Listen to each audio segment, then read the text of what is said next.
What's up, everybody? Welcome to Don't Give Up with Jacob.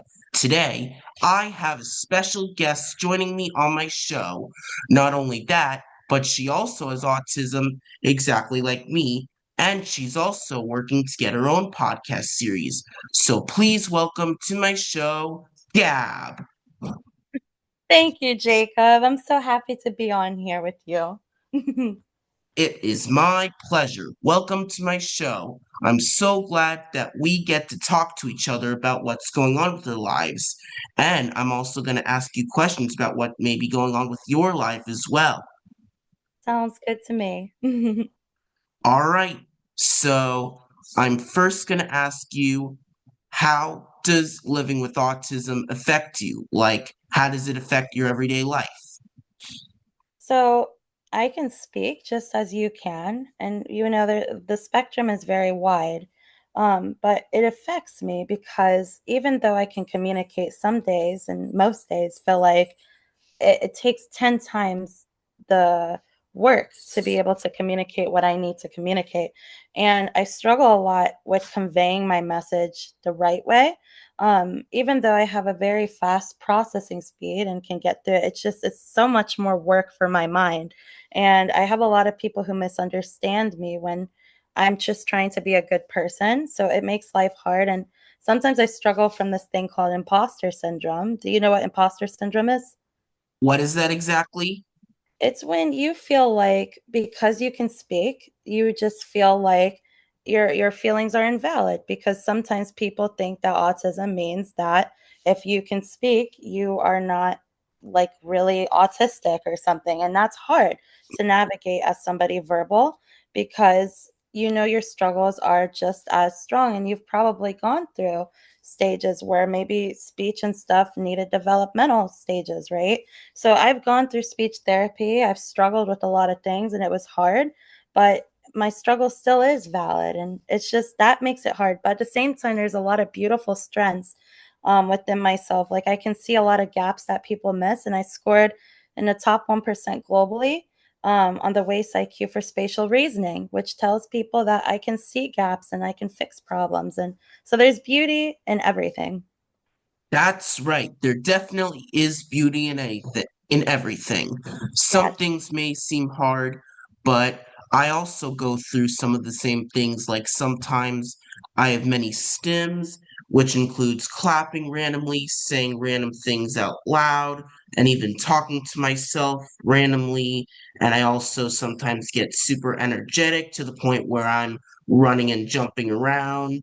And I know most people tell me to stop, but I just can't help it because it just makes me who I am. And that's what makes everybody special in their own unique way. Yeah, and when somebody tells us to stop, we really shouldn't have to stop if we're not hurting anybody, right?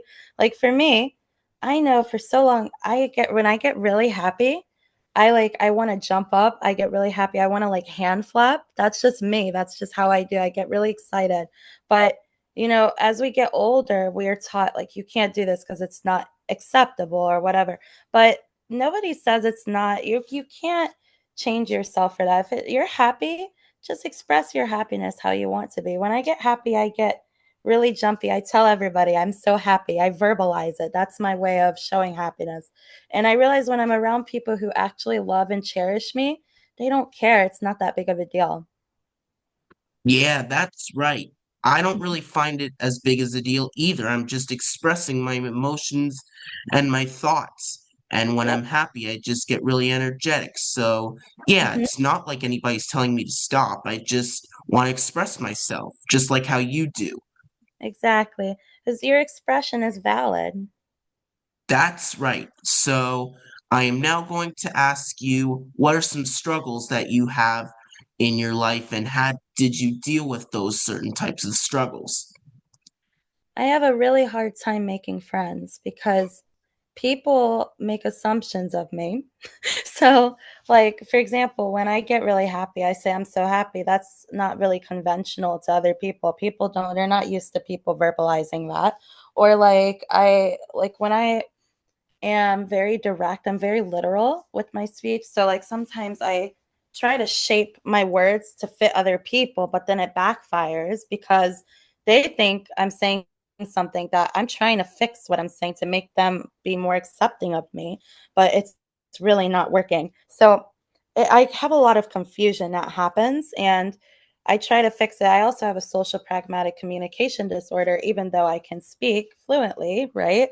So what happens is people just invalidate me and they make me feel like, oh, well, your struggle is not valid. And that's really hard. But when you realize that, it's about focusing on yourself and loving yourself, you start to attract those same kind of people around you who love you and care about you.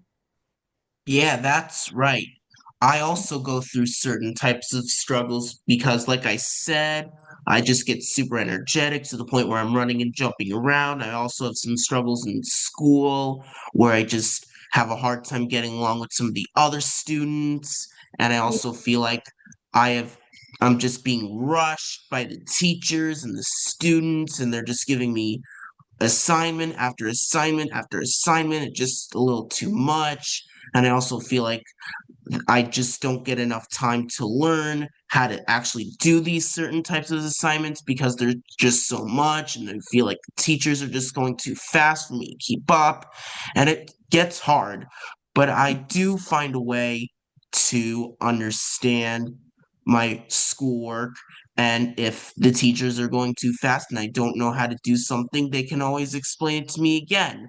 And maybe when class is over, I can just stay back during like recess or something and they can teach me how Yeah. to do the work.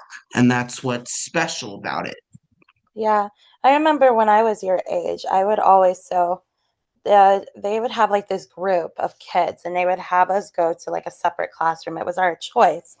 And I would go to the other group with the other kids to just kind of like work on some things. And I always did better when I was able to have a quiet room that was dark and that had like, the teacher breaking everything step by step by step to me. Because in the classroom, it can get very overwhelming. And I remember even when I was much younger, like I would get really like stressed out. I remember one time I got so stressed out, I just went and turned the lights off in the whole classroom because I just was tired of the light. I didn't want to deal with it. But when I was 16, I do remember kids not really liking me. They were very mean to me because, I would understand certain concepts like amazingly, but then in other areas, it was like I was like I just people didn't understand me at all, and like I would answer a question and they would be like, oh, that's not the answer. And I'm like, that is the answer. And they're like, that's not. Because the way that they're phrasing the question, I am answering it, but they're not understanding my answer. So they're putting it back on me to make me feel like I'm like dumb or something.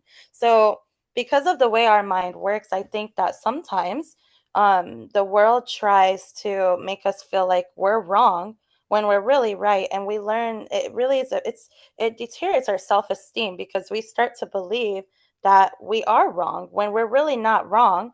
We're just trying to navigate our communication in a world that doesn't communicate the same way that we do.